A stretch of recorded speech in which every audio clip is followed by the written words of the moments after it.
aparecendo aí? Então, boa noite a todos, bem-vindos. Hoje a gente tem mais um videocast da Associação Médica. O tema de hoje é Vigilância em Saúde, Vigilância Sanitária e Epidemiológica. Temos o prazer de ter aqui hoje com a gente a Juliana Beuscono, que é diretora da Vigilância em Saúde aqui em Toledo. Depois também a gente vai escutar a Cleonice Adriane Fran Sartori, que é enfermeira da Vigilância Sanitária, e a Acione Vegani, que é enfermeira da Vigilância Sanitária. É isso? Falei certo? Então tá bem, a palavra está com você, Juliana, para apresentar para a gente o Departamento de Vigilância em Saúde. Obrigado. Obrigada. Boa noite a todos. Me chamo Juliana, sou enfermeira do município de Toledo há 13 anos já e desde julho de 2021 assumi o cargo de diretora de Vigilância em Saúde, tá? Do Departamento de Vigilância em Saúde de Toledo. Aqui é um recorte do organograma da Secretaria de Saúde, então, dentre os 8 departamentos, o Departamento de Vigilância em Saúde ele é composto pelo setor de saúde do trabalhador, o setor de vigilância sanitária, epidemiológica e o setor de endemias. Vou falar um pouquinho só para vocês entenderem onde é que as vigilâncias se enquadram, né, dentro do organograma da Secretaria Municipal de Saúde. O Departamento de Vigilância e Saúde ele conta hoje com 140 profissionais de vários cargos e várias formações, dentre eles enfermeiros, farmacêuticos, médicos veterinários, químicos, arquitetos, técnicos em vigilância sanitária, técnicos em enfermagem, técnicos em segurança do trabalho, assistente administrativo, motorista e agente de combate a endemias. O regime de contratação da maioria dos profissionais é através de concurso público. A única exceção que nós temos de contratação por processo seletivo simplificado é no caso dos agentes de combate a endemias, que hoje, no momento, Toledo não tem concurso vigente. Foram chamados todos os concursados, porém extinguiu, né, os chamamentos e agora está em fase, no próximo mês vai acontecer a prova para o novo concurso público. Então, como nós temos um TAC com o Ministério Público, nós temos que cumprir um número mínimo de agentes e para que se cumpra esse número, a gente precisa então da contratação através do processo seletivo simplificado. Tá?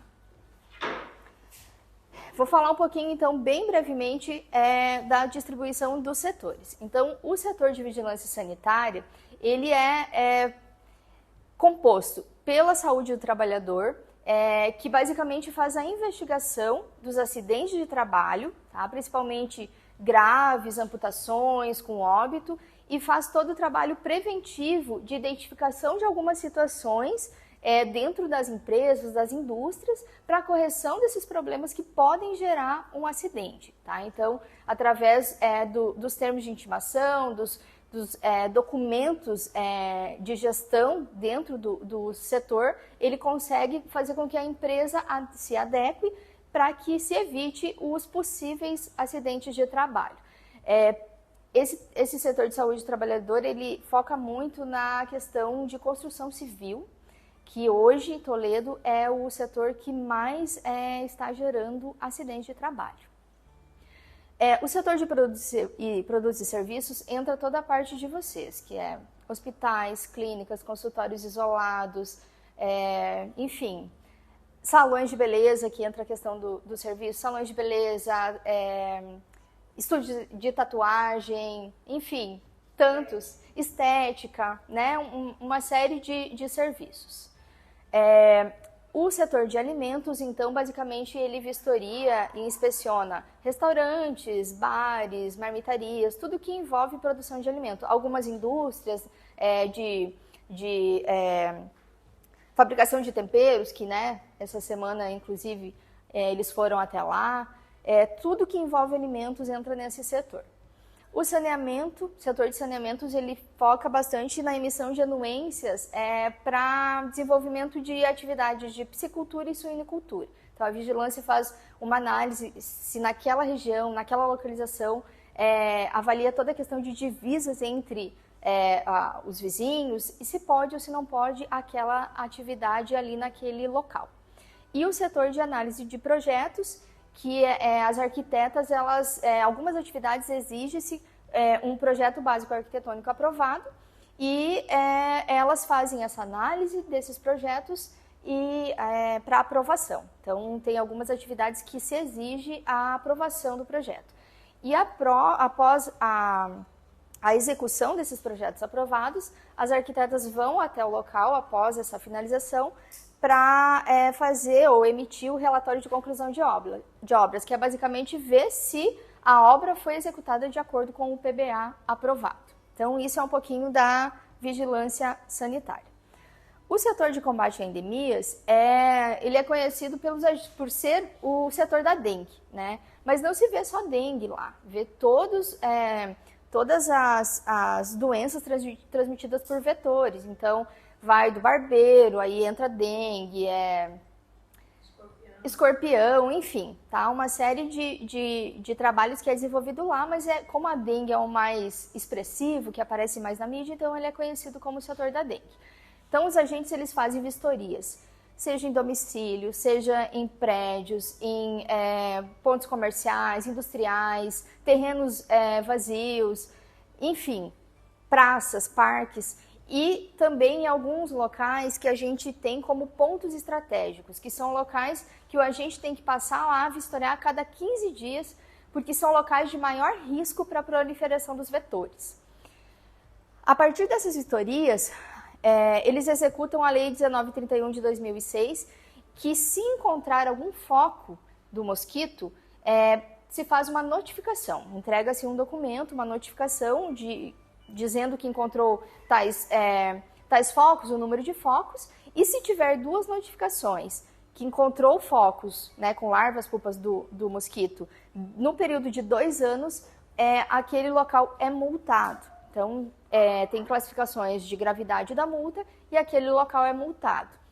O município de Toledo multa bastante pela questão da dengue, que é uma coisa ruim, né? Porque a gente não gostaria que precisasse chegar a esse ponto para que a população entendesse o real papel com relação aos cuidados mínimos, né, do seu local de moradia.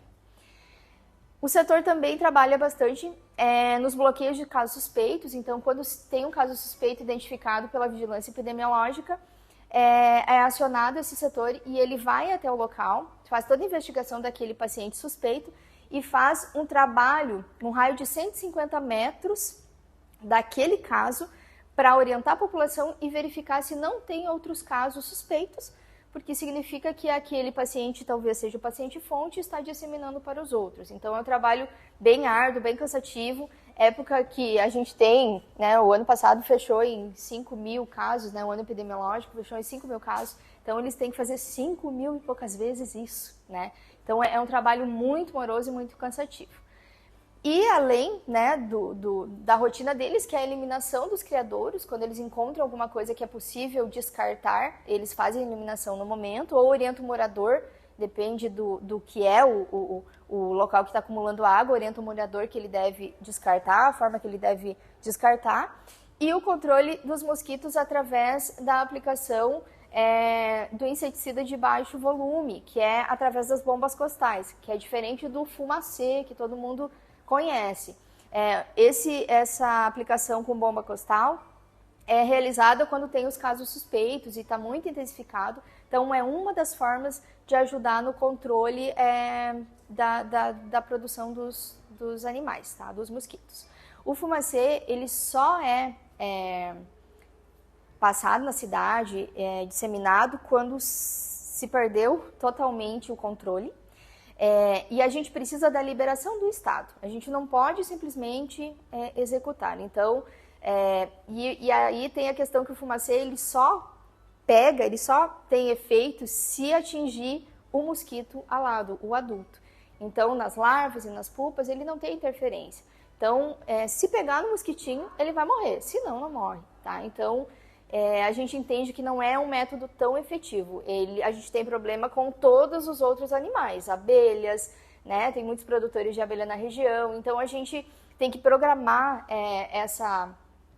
o fumacê, até as bombas costais, tem que avisar nos grupos dos produtores de abelha que vai passar em tal dia, em tal região, para que eles guardem as abelhas, porque senão acaba matando as abelhinhas. Doutora, a impressão que a gente tem é que é um apelo da população. A população, não, a gente quer o fumacê, como se aquilo fosse um milagre, né? E aí fazer o quê?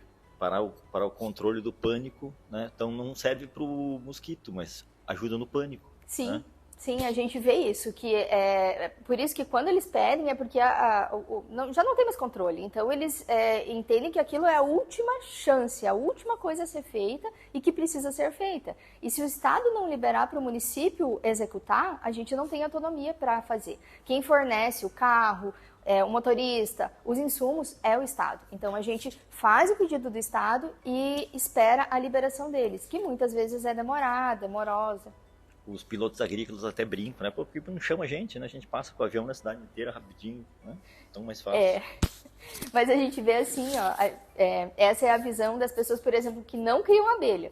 Os criadores de abelha, eles têm pânico dos inseticidas, porque se a gente não avisar eles que eles têm que guardar as abelhas, morre tudo. E aí, assim, gera um transtorno bem grande.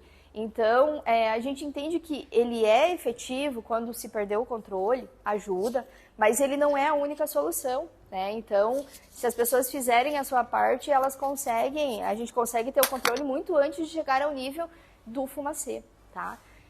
Mas esse é o setor de endemias, que é um setor bem grande, trabalham aproximadamente 100 pessoas nesse setor, que eles vão para a cidade inteira e tem que vistoriar 80% dos imóveis cadastrados a cada 2 meses. Então, Toledo tem cadastrados no setor 72 mil imóveis, tá? De pessoas que moram entre prédios.